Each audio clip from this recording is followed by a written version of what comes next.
সন্দেশখালী থেকে রিপোর্টিং এর সময় রিপাবলিক বাংলার সাংবাদিক সন্তু পানকে বেনজিরভাবে গ্রেফতার করল পুলিশ। কর্তব্যরত এক সাংবাদিককে এভাবে গ্রেফতারে তীব্র নিন্দা এবং ধিক্কার জানাচ্ছে এবিপি আনন্দ। অবিলম্বে তার মুক্তির দাবি জানাচ্ছি আমরা।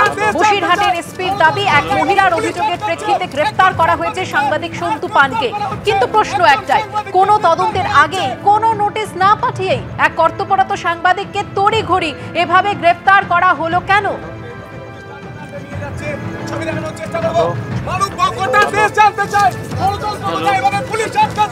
একজন সাংবাদিককে গ্রেফতার করা হচ্ছে, একজন সাংবাদিককে গ্রেফতার করা হচ্ছে।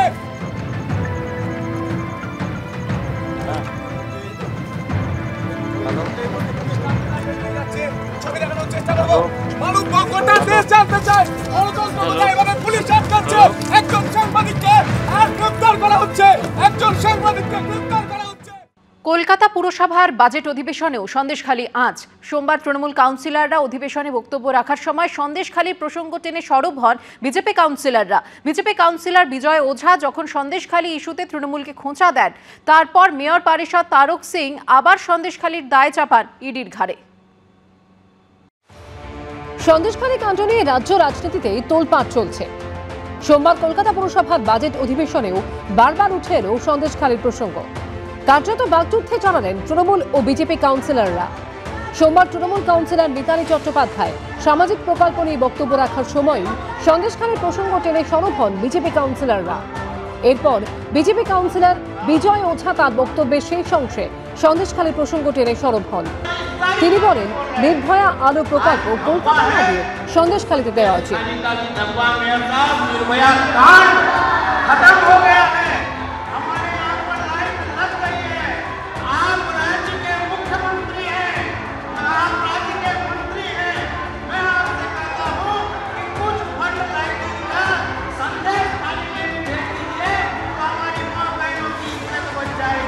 আমি এটাই বললাম, মেয়র সাহেব আপনি তো রাজ্যের মন্ত্রী, এইখানে তো নির্ভয়ার লাইটের কাজ হয়ে গেছে, ফান্ডের কাজ হয়ে গেছে, এবার একটু কামদুনিতে মানে সন্দেশখালীতে পাঠিয়ে দিন। ওখানে মা কাঁদছে, তো মাটি পরেশান আছে, মানুষ পরেশান আছে, তা ওর জন্যে ওটাই নিয়ে ওরা চেঁচামেচি যেরকম কেন বললেন। বাজেট অধিবেশনে বক্তব্য রাখতে গিয়ে তৃণমূল কাউন্সিলর ও মেয়র পরিষদ তারক সিং আবার বলেন, সন্দেশখালীতে যা হয়েছে সেটা ইডির জন্য হয়েছে। একথা শুনে ফের হই হট্টগোল শুরু করে দেন বিজেপি কাউন্সিলররা।